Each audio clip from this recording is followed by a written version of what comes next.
Good day. So today we'll be discussing applications of amps, which is the next topic after our fundamentals of operational amplifiers. So start. So there are a couple of applications and types of applications for operational amplifiers. Most references detail them as linear and nonlinear applications. Later on, we will talk about nonlinear applications. For now, let's talk about linear applications of operational amplifiers. So linear applications of op-amps include inverting, non-inverting, and others. And the identifying factor that gives op-amps linearity is the use of negative feedback. So whenever we have a negative feedback, then automatically we can identify a particular application of op-amp as linear. That's the only time na pwede nating sabihin na yung isang application ng isang op-amp, kapagka yung configuration niya produces a negative feedback, then that is a linear application. So it uses negative feedback mainly to stabilize the overall voltage gain. And pagka ginamitan kasi natin ng negative feedback yung isang um, ating operational amplifier, particularly dito sa inverting amplifier, ayan, yung ating unang linear application, what happens is, nagiging closed loop yung ating amplifier. So, from the previous um, discussion, we said na kapag ka nagkakaroon ng feedback yung isang circuit, then that becomes closed loop. And yung main reason kung bakit natin ginagawang closed loop is to, sabi niya dito, stabilize yung overall voltage gain. Now, yung ideal natin na voltage gain for our amplifier or operational amplifiers, yung ideal voltage gain is infinite. Practically, that would range to about 20,000 to 200,000 for a standard 741 operational amplifier. Now, we have a problem here kasi ideally it's infinite and yung practical value niya is about 20,000 to 200,000. This is too high of a voltage gain. So itong voltage gain na to is actually open loop voltage gain.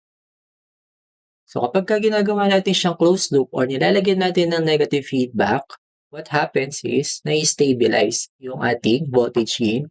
Napapababa niya on a more considerable amount. So hindi pwede masyadong mababa kasi syempre we want it to still amplify. Kaya dapat nasa right amount siya. So stabilize dapat. So an inverting amplifier takes the input through its inverting terminal through a resistor R1 and produces its amplified version as the output. So I guess dito sa meron tayong ayan, circuit. So this amplifier not only amplifies the input but also inverts it, changing its sign and becoming 180 degrees out of phase. That's why it's called inverting amplifier.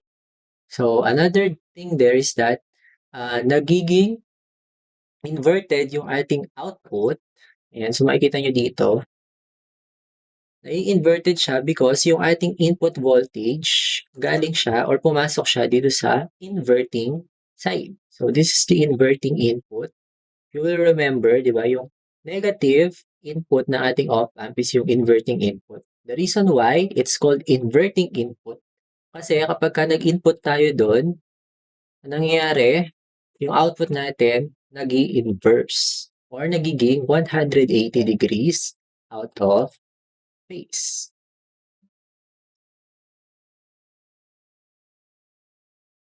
Okay? So, ito yung configuration ng ating inverting amplifier. What happens is that we simply add RF or yung tinatawag nating feedback resistor. So, this is feedback resistor. That allows output to return to our input and compare, okay, yung ating dalawang voltages. That way, na-stabilize natin yung kanyang voltage gain. So to solve class for the output voltage of the inverting amplifier, we can use the formula below. So V out is equal to V in multiplied by negative RF over R1, where yung V natin is yung output voltage, V out.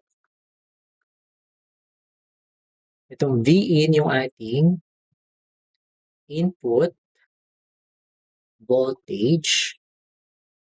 And then, RF natin yung resistance ng feedback resistor or the feedback resistance. And then yung R1 natin is yung input resistance. Yun yung resistance ng resistor dun sa input side natin for the inverting amplifier. Some references would denote this as R in, as in input. So kung mapapansin nyo class, meron siyang negative sign dito. So don't forget na meron siyang negative sign.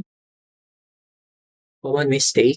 And yung negative sign na yun class is the fact na inverting amplifier siya. So ito yung or nagbibigay ng inverting, okay, or pagka-inverse. Okay. So negative lagi yan. Okay. So di mawawala yan. So ang tendency, yung V out natin is negative, okay, with comparison to our positive input. So yun yung out of phase na sinasabi natin or nag-change ng direction. So let's apply that later on. So meron pa tayong isang formula, formula for closed loop gain or A sub CL. So the closed loop gain of any amplifier can be calculated simply by getting the ratio of the output and input. That's mathematically A sub CL is equal to V out over V in. So this is closed loop gain. So yung gain class simply as A, but since yung operational amplifiers natin have an open loop gain and closed loop gain, we have to specify kung anong gain yung sinasolve natin. So for closed loop gain, that's A sub CL.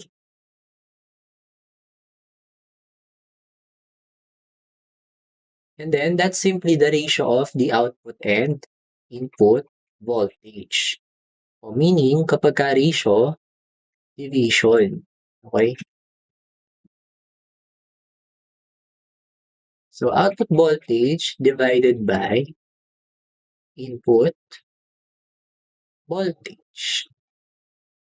So dalawang values natin na to are both in volts.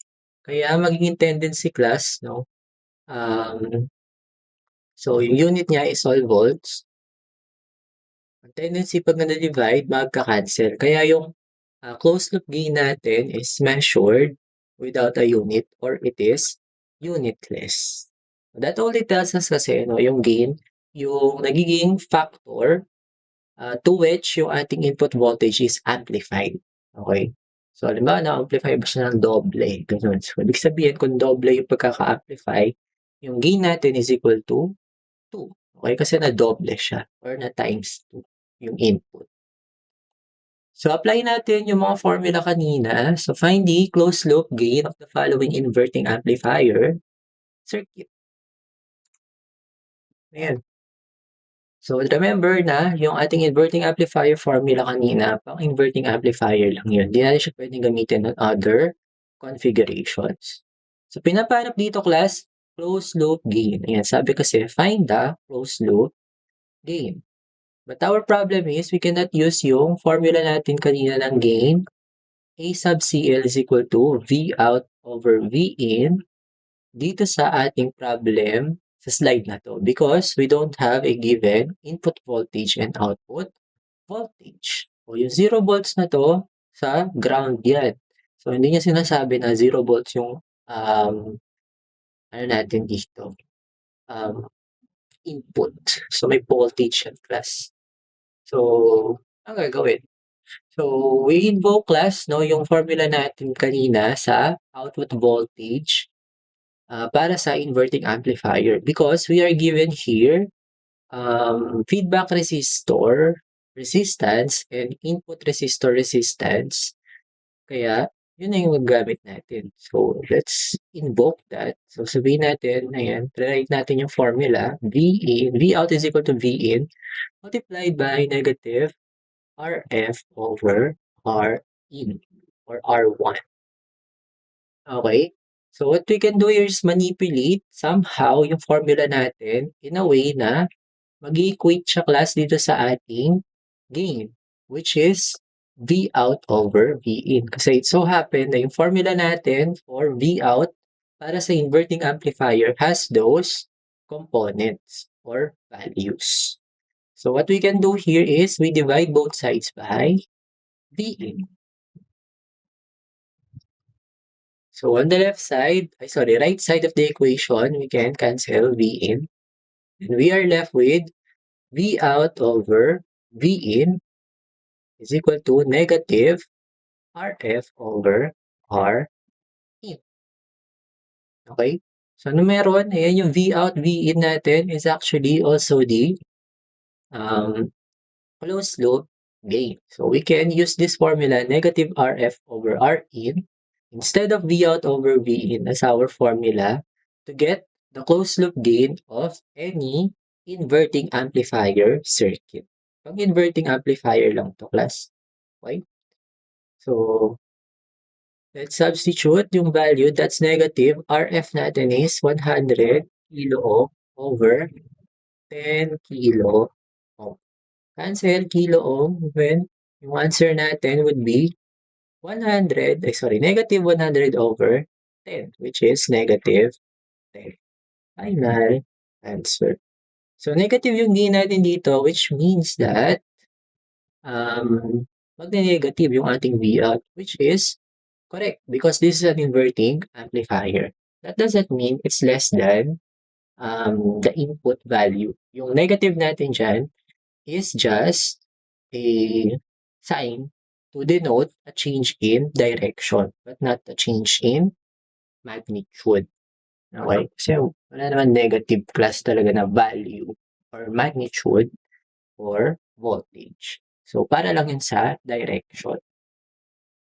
So next, let's discuss yung nature ng negative feedback and why is it important. So, discuss na natin kanina na it helps in stabilization of gain. And that is because masyadong mataas yung ating open loop gain. So kapag naglagay tayo ng feedback circuit or feedback property sa ating open loop circuit, nagiging siyang closed loop and nagiging stabilized or stable yung ating gain. The circuit properties that allow negative feedback are all found in the external feedback network, which makes the op-amp easily controlled.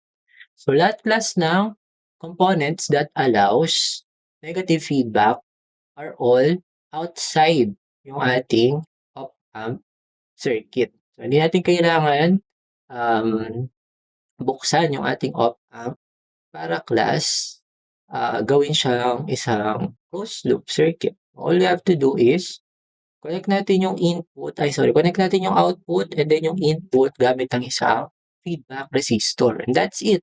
Diba? Di naman natin pinalitan.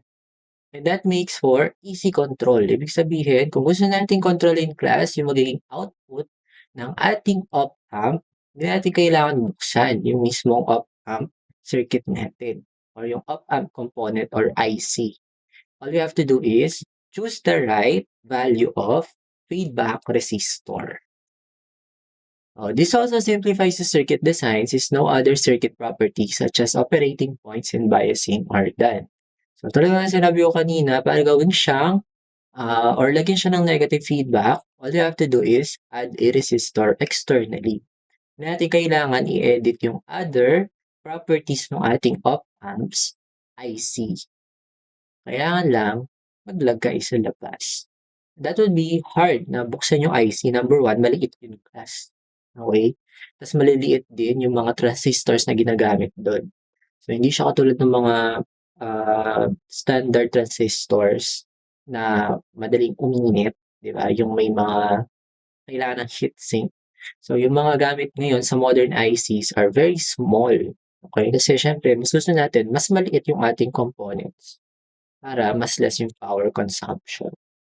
O yun kasi yung involved klase sa biasing na sinasabi dito. Biasing yan para sa, transistors na nasa loob ng op-amps.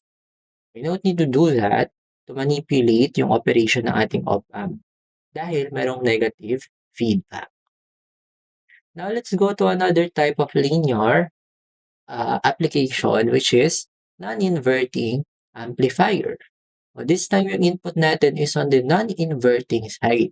Kaya wala ng change of direction na nangyayari pagdating sa output voltage. So yun yung pinagkaiba niya class sa inverting amplifier, nasa pangalan na.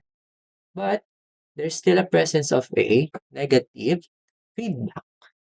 Kaya meron kayong makikita dyan na RF. Okay?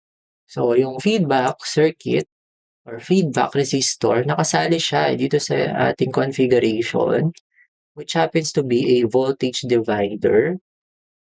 Ibig sabihin, yung RF at saka R1 dito, naghahati sila dun sa output voltage natin or nagdi-divide. Okay? So, an input voltage, Vin, drives the non-inverting input.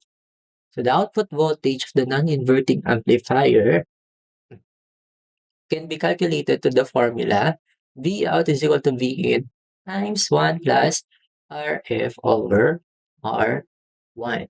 Mapapansin nyo class, no? Pare-pareho lang yung ginagamit nating mga values katulad ng sa inverting. Pero this time, wala na siyang negative sign because it's a non-inverting amplifier. Okay? So, apply natin yung formula na yun to this example. We have a op-amp LF157A and it is configured as an non-inverting amplifier kasi yung input natin nasa positive side ng ating op-amp and then we have a voltage divider circuit on this output side. So, gamitin natin yung formula. So, V out is equal to V in times 1 plus RF over R1. Okay, so ito yun. So, substitute, V out natin is equal to, V in is 25 millivolts. So, be careful with milli. We have to include that sa ating calculator. So, 25 times 10 raised to negative 3 multiplied by 1 plus RF over Rin. RF natin is 3 kilo. So, 3 times 10 raised to 3 ohms divided by 150 ohms. So, V out natin will be equal to, so this is cancelled, and then we will be left with the answer in volts. So, that's going to be 25. 25 times 10 raised to negative 3, 1 plus 3 times 10 raised to 3 divided by 150. So, the answer would be 0.5250 volts. Final answer. Okay? So, yung gain natin is around 21 times. Yan, malaki siya class. Kasi, yung 25 millivolt, that's 0.00, 0.025. Okay, so naging siyang 0.525 volts. So, kung meron dito given na VCC and VAE, we're not gonna include that. Okay, so hindi siya nakaka-apekto dun sa amplification process. Okay, or amplification factor natin. Yung VCC at saka VAE. So, kung yung ilalagay, isasama yan. So next, another application we call as summing amplifier. So whenever we need to combine two or more analog signals into a single output, the summing amplifier, just like in figure 3.3, can be used. Ito yan. Okay? So, ginagamit daw to combine two or more analog signals. Yan. So, kung familiar kayo class with the term multiplexing, ayan, so parang ganyan yung kanyang nature. Okay? So, ang ginagawa, pinagmi-mix yung dalawang or two or more analog signals into one output. O, yun naman ginagawa ng multiplexing, di ba? Nagsasama niya yung two or more signals into a single signal that is more suited for transmission. In this case, summing amplifier yung term natin. Siyempre, because it's an application of op-amp. So, dahil ganun yung nature niya, class, madalas ginagamit doon mixers. Okay? Pwedeng audio or whatever type of mixer. So, ginagawa kasi doon, class, is pinagsasama-sama yung signal into one. So, for example, audio mixer, ano yung signal din pinagsasama doon? Signal ng voice. Okay, na galing sa microphone. Tapos, signal na galing sa different instruments na meron tayo. So, ang nangyari na output yon ito ay single sound. O, single sound na napapalabas sa isang speaker. Okay. So, ito yung nagiging itsura ng ating um, circuit for summing amplifier. Nandito pa rin si feedback resistor. Siyempre, yan yung responsible kay negative feedback. This is still linear. Kung mapapansin nyo lang is that summing amplifier, because we have multiple inputs, ayun, madami din tayong sources of voltage or input voltages. Yun yung inputs natin. So, they call this channels or inputs. May naging source natin ng multiple analog signals. For simplicity, dalawa lang inilagay natin ditong channels or inputs. But based sa definition kanina, we can combine two or more analog signals. So, pwede madagdagan yung ating channels and inputs dito sa ating summing amplifier. Okay? So, para makuha natin yung ayan, so yun yung sinabi ko. So, we can have as many inputs as needed. So, para mahanap natin, class, yung output voltage, ito yung gagamitin nating formula. V out is equal to RF, negative RF times V1 over R1 plus V2 over R2 plus dot plus Vn over Rn. So, ibig sabihin lang nito, class, is that V1, R1, yan yung voltage natin at saka resistance sa first channel. Okay, tapos yung sa V2, yan yung sa second channel. And then, dito sa Vn, ibig sabihin yan yung nth channel. Ibig sabihin kung hanggang ilang channel meron. So, for example, tatlong channels yon. So, maglalagay ka pa ng isang um, V over R. This time, it's V3 over R3. Kung apat yan, edi hanggang V4 over R4. And so on and so forth. So, depende yan kung ilan yung channels ng summing amplifier natin. Okay? So, mapapansin nyo, negative to, class. So, because, again, inverted ang ating output. O kasi yung input niya is nasa inverting side or inverting terminal. Okay, so negative lagi yung ating summing amplifier voltage output. So, try natin, class, sagutan itong circuit. This is a summing amplifier. Okay, so apply natin yung formula natin kanina. And this time, meron siyang isa pang or meron siyang tatlong channels. Kaya hanggang V3 over R3 ang ating gagawin. So, V out is then equal to negative RF, which is 40 kilo ohm multiplied by, so, V1 over R1. So, which is, wait nga, sige, sulat muna natin yung formula. So, negative RF is equal to, multiplied by V1 over R1, small, plus V2 over R2 plus V3 over R3. Substitute, that's negative 40 times 10 raised to 3 ohms multiplied by V1 natin is 50 milli. So that's 50 times 10 raised to 3 volts divided by 10 kilo ohm plus V2 90 milli volt divided by 20 kilo ohm. So that's 20 times 10 raised to 3 ohms plus 160 times 10 raised to 3 volts, kasi milli din siya, over 40 times 10 raised to 3 ohms. So let's solve. So may sagot dito is, that's negative 40 times 3 multiplied by 50 times 10 raised to 3 divided by 10 times 10 raised to 3 plus 90 milli 20 kilo plus 160 millivolts divided by 40 kiloohms. So answer doon is negative 0.54 volts. Final answer. Okay?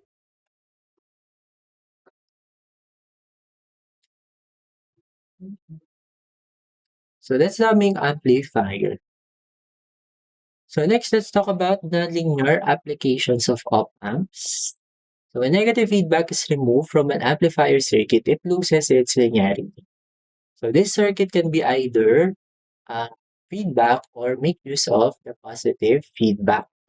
So basta klase hindi na siya negative feedback or wala na siyang negative feedback whatsoever, nawawala yung linearity. And therefore, ang tawag na natin sa kanila ay nonlinear circuits or nonlinear applications of op-amps.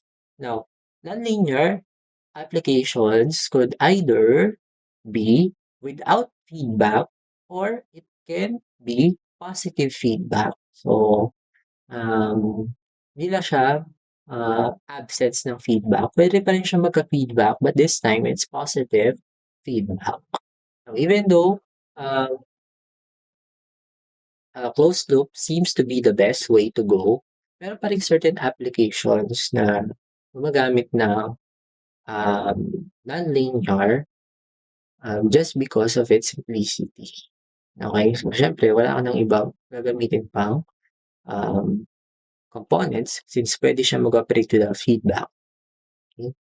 So in this section, we explore the nonlinear applications of op-amps. Number one application is comparator. Excuse. The op-amp comparator compares one analog voltage level with another analog voltage level or some preset reference voltage, Vref or V-reference, and produces an output signal based on this voltage comparison. So from the word itself, compare, it's used to compare two voltage levels with one another. Now, this is very useful, syempre, on certain applications just like sensors. Yan, pinag-aralan natin ngayon. So, syempre, pwede magkaroon tayo ng reference na voltage level which represents a reference measurement. That is, of course, compared class dun sa na-measure natin in practical or talaga mini-measure natin. And that gets compared and the certain value na gusto natin makita will be shown. In other words, the op-amp voltage comparator compares the magnitudes of two voltage inputs and determines which is the largest of the two. So oscillator, another application. So with positive feedback, we can build oscillator circuits that generate or create an output signal with no external input signal. So kahit wala daw input signal, oscillators can be used to generate signals. Yung pinaka-application nito would be waveform generations, which are used on certain circuits like registers, clocks, and timers. So the oscillators are mainly used in waveform generation. Depending on the configuration, different waveforms such as square and triangular can be generated. Depending din sa application class yung magiging waveform na gagamitin mo. Op amps can also be used to make a type of oscillator called a multivibrator, which is a circuit that fundamentally generates rectangular waveforms.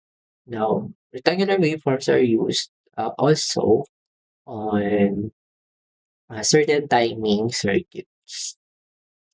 So another one is yung ating rectifier. Op-amps can be used, also be used to aid in enhancing the performance of diodes in rectifying. We know this kasi rectification class or yung rectifying action ng diodes is one of its fundamental uses. Ginagamit yan on DC power supplies. Rectification is the process of converting alternating current to direct current. Okay? So, kung halimbawa, gagamit lang tayo class no, ng isang diode. Ayan. So, certain diode na rated for, say, AC.